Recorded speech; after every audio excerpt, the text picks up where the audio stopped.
आखिर क्यों एक शादीशुदा जिंदगी में कड़वाहट पैदा हो जाती है? एक खुशहाल जिंदगी की तलाश में एक बेरंग जिंदगी बन जाती है। इसके पीछे का कारण क्या है? इसके पीछे क्या है कुछ कड़वे सच हमारी सोसाइटी के, हमारे पेरेंट्स के, फैमिली के, जिन्हें जानना बहुत जरूरी है हमारे लिए। हेलो दोस्तों, मैं हूं संगीता, मेरे channel about love with Sangeeta में आपका एक बार फिर से स्वागत है। उम्मीद है आप खुश होंगे, स्वस्थ होंगे और अच्छे होंगे। आज हम जानेंगे शादी से जुड़े कुछ कड़वे सच जिनके बारे में कोई बात नहीं करता है। हमारा जो इंडियन कल्चर है ना, वो अरेंज मैरिज में विश्वास रखता है। चलो मान लिया अरेंज मैरिज अच्छी होती है, लेकिन क्या एक चंद मुलाकातों से, फोन पर बात करने से हम सामने वाले पर्सन को ये समझ सकते हैं कि वो कैसा है? क्योंकि शुरू में तो हर कोई अच्छा ही बिहेव करता है, कोई अपने बारे में ये नहीं बताएगा कि वो कैसा है, और इसी वजह से कड़वाहट पैदा होती है। क्योंकि ना तो हम एक दूसरे को समझते हैं, ना ही हम एक दूसरे को जानते हैं। उनके तौर तरीके, उनका नजरिया, जिंदगी को लेकर उनकी सोच कैसी है, हमें नहीं पता। अरेंज मैरिज हो या लव मैरिज हो, इतना समय देना चाहिए एक दूसरे को कि वो एक दूसरे को अच्छे से समझ पाएं, अच्छाइयां भी समझ पाएं, बुराइयां भी समझ पाएं, और उन बुराइयों से हमें कैसे डील करना है, कैसे अपनी लाइफ में बैलेंस बना के रखना है, ये चीज समझ में आ पाए। हमें समय चाहिए एक दूसरे को जानने के लिए। तो अरेंज मैरिज भी करें ना, तो जल्दबाजी में ना करें, पहले दोनों को एक दूसरे को समझने दें। नंबर 2, हमारी सोसाइटी में एक ये भी चीज है, लड़का बिगड़ रहा है, गलत रास्ते पे चल रहा है, लड़की बिगड़ रही है, गलत रास्ते पे चल रही है, तो इसकी शादी करा दो तो सुधर जाएगा या सुधर जाएगी।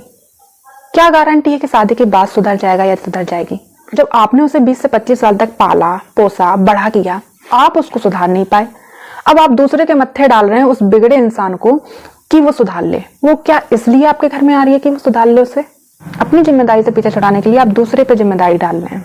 फिर उससे होता क्या है, एक सक्सेसफुल शादी की बजाय अनहैप्पी एंड अनसक्सेसफुल शादी बनकर रह जाती है वो, जिसमें ना प्यार होता है, ना एक दूसरे की केयर होती है, ना रिस्पेक्ट होती है, कुछ भी नहीं होता है। जिससे जिंदगी का मतलब नहीं पता, जिम्मेदारियों का मतलब नहीं पता, उसे आप इतनी बड़ी जिम्मेदारी सौंप रहे हैं, तो गलत है ना। ये तो आप बच्चों के साथ खिलवाड़ कर रहे हैं।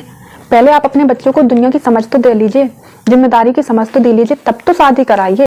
ये कौन सा नियम हो गया कि बच्चे बिगड़ गए हैं तो शादी करा दो? शादी के बाद तो आप उनकी जिंदगी और जहन्नुम बना रहे हैं और नर्क बना रहे हैं उनकी जिंदगी। अगर आपका बच्चा बिगड़ा हुआ है तो कृपया करके शादी मत कराइए उसकी, उसमें ही भलाई है। नंबर 3, हमारे सोसाइटी में एक ये भी चलन है, एज के अकॉर्डिंग शादी होनी चाहिए कि इतने एज से इतने तक एज हो गई है तो अब लड़की की शादी हो जानी चाहिए। चाहे वो लड़का सेटल हुआ हो, चाहे उस लड़के की जॉब लगी हो या ना लगी हो, चाहे वो लड़का कुछ अपनी लाइफ में करना चाहता हो, वो सेटल नहीं हो पाया है, आप उसकी एक एज को लेकर उसकी शादी करवा रहे हैं, सोसाइटी के प्रेशर में या रिश्तेदारों के प्रेशर में या खुद के ही प्रेशर में कि इतनी एज हो गई अब तो शादी हो जानी चाहिए। और से कहते क्या है पेरेंट्स, मैं हूं ना, हम मर गए हैं क्या?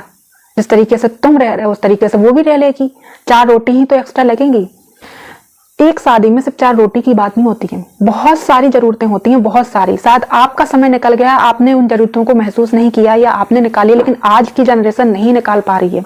आज की जनरेशन को हर जरूरत चाहिए। और होता क्या है, जब पत्नी कुछ बोलती है ना अपने पति से कि मुझे ये चाहिए, और पति कह रहा है मेरे पास अभी पैसे नहीं है, कि जो 2 लोग एक दूसरे से बंधे हुए हैं उनके बीच में कितनी सारी प्रॉब्लम्स चलती हैं, पैसों को लेकर, जरूरतों से लेकर, शौक से लेकर, हर चीज से लेकर कितनी प्रॉब्लम्स क्रिएट होती हैं। फिर झगड़े होते हैं, एक दूसरे को समझना नहीं होता है, वगैरह वगैरह। एक ये भी बड़ा मुख्य कारण है खुशहाल शादी को बेरंग शादी में कन्वर्ट होने का। नंबर 4, हमारे समाज में शादी के लिए क्या जरूरी होता है, लड़की को खाना बनाना आता हो और लड़के की नौकरी हो, ना नौकरी हो, कुछ करता हो लड़का। लेकिन क्या इतना ही जरूरी है? अगर इतना ही ये सच है तो हमारी माएँ, वो तो हर काम में परफेक्ट हैं, वो सब काम करती थी, तो क्या आप उन्हें देखकर बता सकते हैं कि उनकी जिंदगी बहुत अच्छी रही होगी, उनकी जिंदगी में कोई प्रॉब्लम्स नहीं आई होंगी? नहीं ना। तो इसका मतलब है शादी के लिए सिर्फ ये इंपॉर्टेंट नहीं होता है। हमारे समाज में, हमारी सोसाइटी में जो चीजें इंपॉर्टेंट होती है ना, वो बताई नहीं जाती हैं। शादी के लिए सबसे ज्यादा जरूरी है मेंटली प्रिपेयर होना। हमारे पेरेंट्स ये कभी नहीं बताते हैं। क्या एक माँ अपनी लड़की को ये बताती है कि बेटा हिंसा मत सहना? क्या पेरेंट्स ये बताते हैं कि एक दूसरे को समय देना बहुत जरूरी है? बेटा हमने समय नहीं दिया, आज हम बहुत पछता रहे हैं इस बात को। हम सिर्फ परिवार, रिश्तेदार, समाज को लेकर ही चले हैं, हमने उस इंसान को समय नहीं दिया जिससे हमारे साथ लाइफ टाइम तक रहना है। हमारे पेरेंट्स ने ये समझाया है कि सेल्फ डिपेंड होना बहुत जरूरी है, चाहे फिर वो लड़की हो या लड़का हो। एक शादी में जितनी चीजें जरूरी होती हैं वो ना तो ये सोसाइटी बताती है, ना ही हमारे पेरेंट्स बताते हैं। जो अनुभव, जो गलतियां उन्होंने की हैं, उनसे सीख लेके वो कुछ भी नहीं बताते हैं, कुछ भी नहीं बताते हैं। बस फिर खुद उसी उलझन से निकले हुए हैं, अपने बच्चों को भी उसी उलझन में डाल देते हैं। ये कुछ ऐसे कड़वे सच हैं जिन पर ना कोई बात करता है, ना कोई समझता है इन बातों को, और ना ही कोई बताता है। उम्मीद है ये वीडियो आपके लिए हेल्पफुल रही होगी। मिलते हैं अगली वीडियो में, तब तक के लिए खुश रहें, स्वस्थ रहें।